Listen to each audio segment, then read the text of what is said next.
The sun is shining, the birds are chirping, the bacon is sizzling. Welcome to the Daily Swole.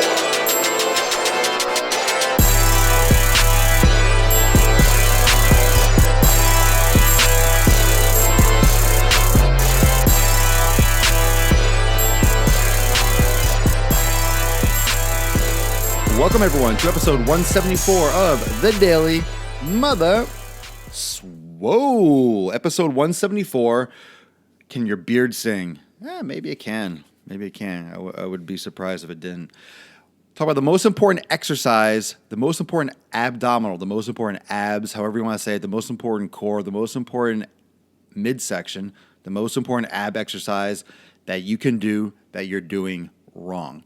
And I do have this exercise on my YouTube channel. Those that are joining me that have not found my YouTube page, YouTube at Swolenormous. This exercise is an essential basic, but most of you are doing it wrong. And I want to explain and I want to go into why it's most important, why you have to do it, and why you have to do it correctly. And it goes in line with a lot of stuff that I've been talking about recently with stabilization exercise and corrective exercise. Is anytime you do any exercise, especially a stabilization or especially a corrective exercise, it is ever so more important to do that with perfect form. Not close, not decent, but absolutely perfect form, because you're retraining your body, you're remapping your body, you're teaching your body how to do something again. You're teaching how to write, how to count. You're not going to teach your body 2 + 1 = 4 because that's not correct. You need to teach it the exact way it's done in order for it to build upon that. So other movements that provide strength, other movements that undergo more stress and more force and more overload are going to be performed correctly and safely. So if you don't have a good foundation, good base, you're going to risk a lot more of those injuries that people are susceptible to as they go through their fitness career. So you want to avoid those things. So you're going to do the things that I'm going to tell you right now. That exercise, by the way, is the plank or the prone iso ab. You can go into my exercise playlist on my YouTube channel and look at prone iso ab, also known as the plank. The importance of this exercise is that it targets the inside. The inside. This exercise targets the inside. It's not the six-pack. It's not the muscles that you're going to see, although those would develop as well. They're muscles that are far more important. They're muscles internally on the core that support the base of the core, which is the pelvis and the lower back. Those muscles at the base of the core are going to pull in the stomach. So when you suck your stomach in to touch your spine, let's say you want to touch the front of your stomach, you want to touch your belly button to your spine, you're going to suck your stomach in. It's called a drawing in maneuver. That maneuver activates a muscle known as the transverse abdominis.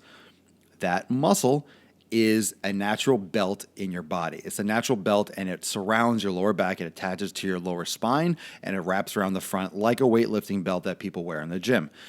Because of this, it provides force pushing inwards on your organs and on the base of your spine. So where you need stability, that I've talked about, I think in yesterday's episode or even the day before, talking about how the lower back needs stability and the thoracic spine and the hips need mobility, the lower back needs stability. So when you provide force and pressure that push inward on the organs, that give cement around that pole, which should be your lower back, that is providing I don't want to say the defense, but that's providing the security and the pressure that's going to provide that stability for your lower back. So once you have support for your core, once you have stability for your core, you're going to be able to have mobility around your core. And that's very important. When you have proper stability where you should have stability, you're able to have proper mobility where you're supposed to have proper mobility, and vice versa. So you're training your body to make sure that it has pressure and it has stability and it has a strength component around the base of your spine. Not only that, if you want the aesthetic appeal, you want a flat stomach, you need to work muscles that provide that flat stomach. You can have abs and have a rounded, kind of like loose gut stomach, because the rectus abdominis does not keep your stomach flat. It's a movement muscle. The transverse abdominis will make your stomach look more flat by pulling in your abdominal cavity, because it's providing pressure and, yeah, exactly, infrastructure for your base of your core. That's a good word, Ivan. Thank you. Infrastructure. Yeah, supersetting the ab wheel and holding a plank, you're getting a movement. You're getting kind of like like a dynamic isometric with the wheel, and then you're also getting the plank. Yeah, so as long as you are they're doing the exercise properly by pulling the abs in, squeezing the glutes, and tucking the invisible tail between your legs, as the way I'm describing it in the my YouTube video. Plank hurts your growing. I don't know what that phrase means, but a lot of times people have lower back pain or burning in their quads because they're just holding the position. They're holding on their elbows, they're holding on their toes, they're just trying to stay off the ground. They're not actually activating the proper muscles. You need to suck your stomach in as much and as hard as you can. You need to squeeze your glutes, your butt. You need to squeeze your butt cheeks like you're trying to crack a walnut between your butt cheeks. You have to squeeze your butt cheeks and tuck your pelvis like you're trying to tuck your tail between your legs. You need to suck, squeeze, and tuck, and that's going to make sure that those muscles in the core, the transverse abdominis mainly, will activate and be stressed. Again, pulling the abs in, it's going to strengthen the muscle. I'll give you a flat appearance. It'll give you your lower back support and lower back, as I've just mentioned. You do not want mobility. You want more stability. So that's going to give you that lower back support. And it will allow movement around this area to flower. It's going to allow for movement safely around the hips, around the thoracic spine. It's great for an activator because you're activating the core muscles. When you warm up, you want to do a general warm-up, you want to do cardio, you want to get your heart rate up, you want to get the blood flowing, you want to turn on your sympathetic nervous system. As a warm-up, as a more specific or general moving in towards more specific activities towards the workout, you can do a couple hip bridges, a couple single leg squats, some dynamic lunges. You could do a plank before your workout. This is great because it starts firing your core muscles before you start doing your strength training. So after your cardio, after your warm-up, when you're doing your stretching, your foam rolling, whatever you're doing to prepare for your workout, you could do a set or two, not to maybe absolute failure, but like a good hold for 1 or 2 sets for the plank to fire those core muscles, because then your core muscles, like turning on the lights before you walk into a room, you're less likely to stub your toe or bang your knee or walk into a wall. If you activate your core muscles, those are going to be firing more efficiently when you start doing your bench pressing, when you start doing your squatting. So it's a great warm-up exercise. A lot of people just classically do abs at the end because they don't want to do abs. They don't want to do core work. They do it at the end of their workout, and usually at the end of the workout, you just want to get the hell out of the gym. So you kind of cut that short, or you rush it, or you don't put 100% effort because you're tired as well. Most people leave the thing they like the least to last, when in reality, your weakest point or the things you like the least, you should do first to make sure that you get them done until you break through. And if you watch my Swole Motion, that question on Periscope, when will I do a full day of eating? If you watch my Swole Motion series, there's a lot of times when I'm eating food during my vlog series. So I guess the full day of eating is really popular.